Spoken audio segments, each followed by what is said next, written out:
You're off exploring distant worlds, fighting against the forces of some strange evil. That's all well and good, but have you looked at your gear lately? You're in desperate need of an upgrade, and my friends, we've got you covered. My name is Codiak, this is Legacy Gaming, and today we're revealing some insanely good early game secrets and helping you get your hands on some powerful new equipment. We're taking this video one item at a time in descending order of epicness. Why? Because that's the way we do things around here. Get you the best stuff first so you can get back to the action. Today, we're going to start by sharing the location of one of the best handguns, not just in the early game, but in the entire game. A weapon so powerful, it can quite literally carry you through almost any situation. And look, no shade to the MP60R, it's a great little SMG, and we think everyone should follow our guide and unlock it. But the Enigma, well, this thing is nuts. The gun itself shoots out tendrils of lightning that not only deal solid damage, but also connect to nearby enemies for additional damage. It's wild, and when you consider the gun's unique mod power, Chaos Driver, you get something that functions like Anarchy from Destiny, allowing you to shoot out electric rods that connect to one another and deal damage to anything nearby. Well, then yeah, this gun is nuts, and you can easily dispatch large groups of enemies with little to no issue. To unlock Enigma, you'll need to have access to the Labyrinth, which means you'll need to beat your first world. Once inside the Labyrinth, I recommend you clear it out and open up any doors and shortcuts, because honestly, it makes everything easier, and our routes will use some of those previously locked doors. Starting in the main portal room, head down and to the left through the open doorway near the portal. Clear out the couple of enemies and head right through the once locked doorway. Inside this next area, you'll find a portal that glitches and cycles between 5 different locations. The one you're looking for has a round floor piece attached at the base and white lines moving upwards and a complete abyss below. This is important because there is another variation that looks incredibly similar. As soon as it cycles to that portal, count 3 Mississippi and enter the portal. You should be coming out pretty much in line with the platform in front of you. It looks like you'll fall into nothingness, but a ramp should magically appear below you if you got the timing right. On the platform, you'll have to fight 2 elites. Once defeated, you'll head to the statue, and there waiting for you is the crafting material, Cipher Rod. Take this back to Ward 13, and McCabe will reward you with a shockingly good lightning gun. Sticking with the weapon theme for a minute, how about unlocking a powerful new melee weapon and a mutator to boot? This one can be a bit of a fight, but if you're a cheeseball like yours truly, you find a way to make it work. What I'm talking about is the Labyrinth staff, and if you're someone that's looking to explore the game's melee combat, which I imagine a fair number of you are, this is a no-brainer, and a weapon I strongly recommend you pick up. The Labyrinth staff is a beefy weapon with a unique charge attack. When used, a powerful AoE will strike all enemies within 2 meters, and that attack will generate additional mod power. The mutator you get in the process is called Vengeful Strike, which boosts melee damage by 20% if your character is below 50% max health. It's always a dangerous place to be, low health, but some builds are actually built around that very principle. Once again, start in the main portal room and follow the same path, down to the left, through the archways, and into the open area with the glitching portal. This time you'll walk past the portal, up a small set of stairs, and to the left to the edge of the platform. Have a little faith and drop down. Once again, the Labyrinth will break your fall, and you'll be on a secret pathway. Move forward, and at the gap, wait for a platform to glitch and spawn. Keep moving until you can drop down into the arena below. Waiting for you is the Aberration called Bastion. Aberrations are special elites that are even more challenging than their standard elite counterpart. The key is to shoot his glowing eye box weak spot and take him out as quickly as possible. Use the encounter area to your advantage and try and move away if you can. Or, if you're like me and die the first time, you can run back to the arena, stand on the small ledge you dropped down onto, and cheese the fight. I swear I don't usually do this, but I really hate these enemies, so I cut a small corner. You'll be rewarded with the Vengeful Strike mutator, but more importantly, you'll now have access to the real prize, the Labyrinth staff. Pick it up from its resting place and move forward in confidence, knowing you have a killer melee weapon. The next secret is going to make all my Remnant from the Ashes fans extremely happy. The Labyrinth isn't just home to new unique weapons.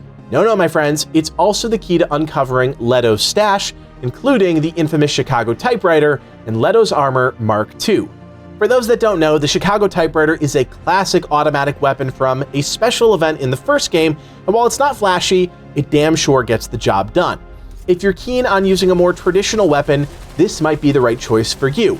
It's got an exceptionally large magazine, and with the right rings and mutators, you can really build this thing to last. In fact, it was the weapon I used to beat the game the first time, so if that's not saying something, I don't know what is. Our destination also includes the Leto Armor Mark II set of gear. Just like in the first game, this is an ultra-heavy set of armor that allows you to flop instead of dodge roll. It looks ridiculous, but it does do some damage to enemies in a small AoE, and you can build around this to make a seriously hilarious build.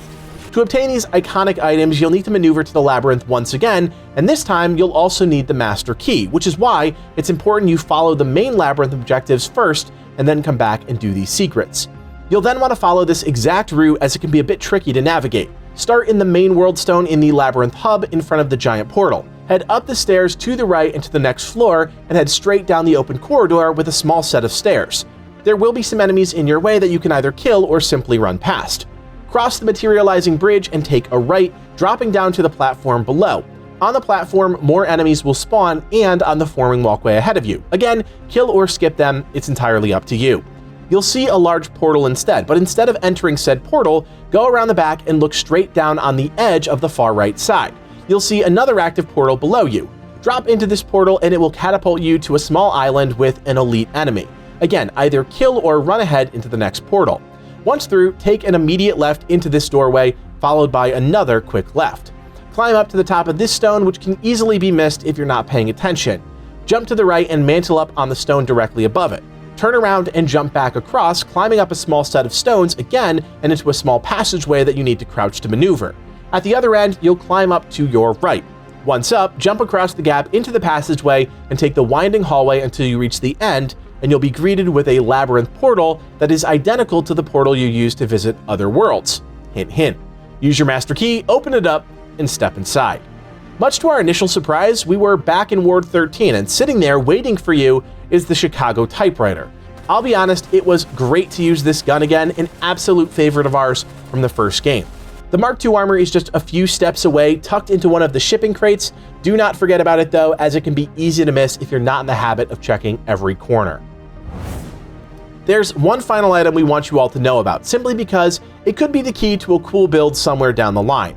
What I'm talking about is the Reprocessed Heart, a relic that, when used, converts 5 health as gray health to 40 mod power per second for 25 seconds for both weapons.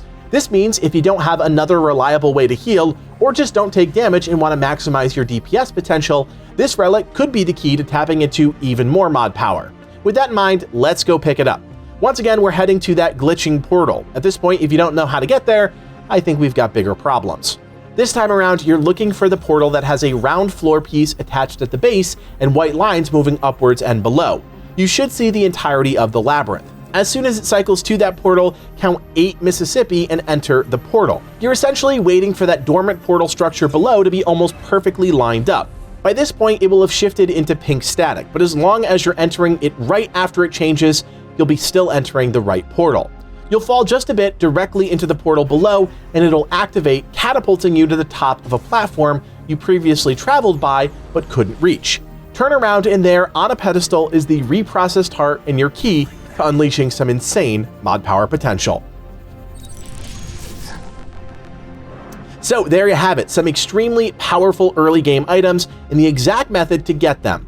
Friends, I promise you, this gear can absolutely transform your playthrough, and don't look at it like the end-all be-all, it's just the start. There is so much loot in Remnant 2, you'll be swimming in it. But if you don't have that early gear to help you get through some of those initial hurdles, it's going to be a lot less fun trying to progress. As always, we have so much more in store for you as we continue to bring you coverage of Remnant 2.